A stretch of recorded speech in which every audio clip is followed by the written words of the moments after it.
On this wonderful day when we are gathered together to celebrate your academic success, I have decided to talk to you about the benefits of failure. And as you stand on the threshold of what is sometimes called real life, I want to extol the crucial importance of imagination. These may seem quixotic or paradoxical choices, but bear with me. Looking back at the 21-year-old that I was at graduation is a slightly uncomfortable experience for the 42-year-old that she has become. Half my lifetime ago, I was striking an uneasy balance between the ambition I had for myself and what those closest to me expected of me. I was convinced that the only thing I wanted to do, ever, was write novels. However, my parents, both of whom came from impoverished backgrounds and neither of whom had been to college, took the view that my overactive imagination was an amusing personal quirk that would never pay a mortgage or secure a pension. I know the irony strikes with the force of a cartoon anvil now, but... So they hoped that I would take a vocational degree. I wanted to study English literature. A compromise was reached that in retrospect satisfied nobody, and I went up to study modern languages. Hardly had my parents' car rounded the corner at the end of the road than I ditched German and scuttled off down the classics corridor. I cannot remember telling my parents that I was studying classics. They might well have found out for the first time on graduation day. Of all the subjects on this planet, I think they would have been hard put to name one less useful than Greek mythology when it came to securing the keys to an executive bathroom. Now, I would like to make it clear in parenthesis that I do not blame my parents for their point of view. There is an expiry date on blaming your parents for steering you in the wrong direction.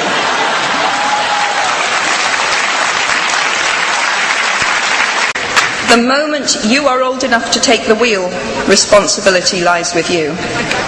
What is more, I cannot criticize my parents for hoping that I would never experience poverty. They had been poor themselves, and I have since been poor. And I quite agree with them that it is not an ennobling experience. Poverty entails fear and stress, and sometimes depression. It means 1,000 petty humiliations and hardships. Climbing out of poverty by your own efforts, that is something on which to pride yourself. But poverty itself is romanticized only by fools. What I feared most for myself at your age was not poverty, but failure.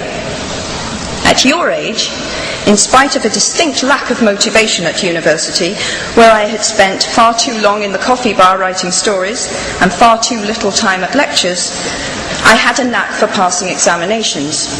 And that, for years, had been the measure of success in my life and that of my peers.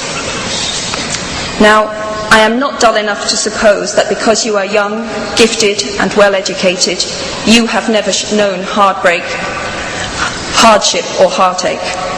Talent and intelligence never yet inoculated anyone against the caprice of the fates, and I do not for a moment suppose that everyone here has enjoyed an existence of unruffled privilege and contentment. However, the fact that you are graduating from Harvard suggests that you are not very well acquainted with failure. You might be driven by a fear of failure quite as much as a desire for success.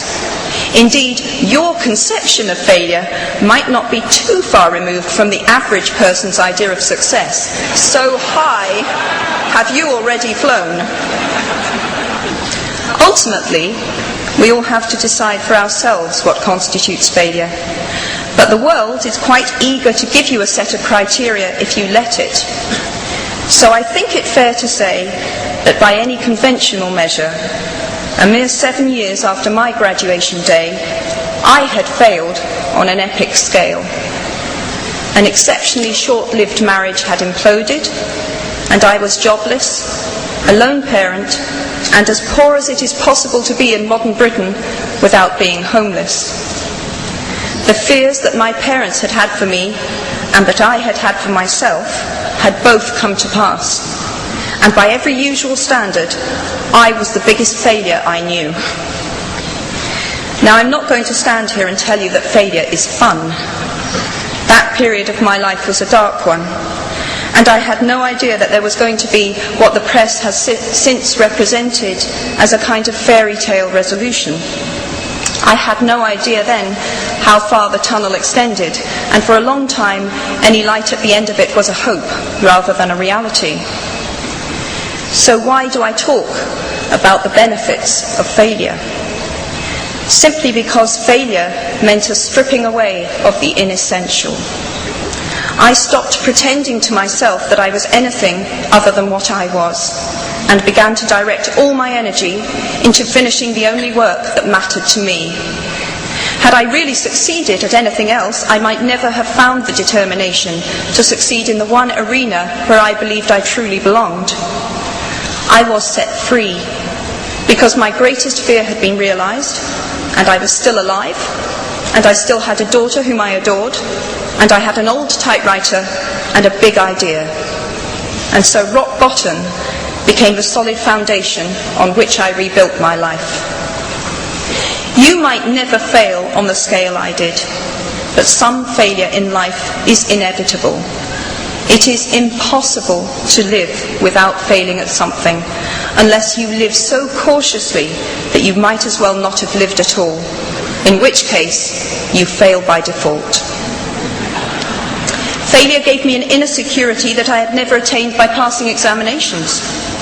Failure taught me things about myself that I could have learned no other way. I discovered that I had a strong will, and more discipline than I had suspected. I also found out that I had friends whose value was truly above the price of rubies.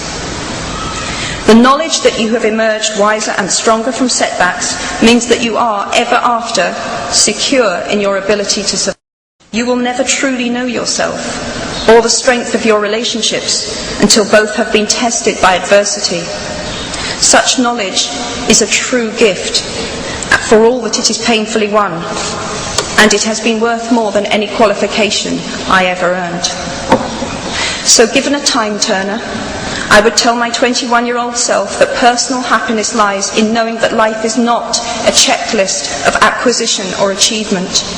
Your qualifications, your CV, are not your life, though you will meet many people of my age and older who confuse the two.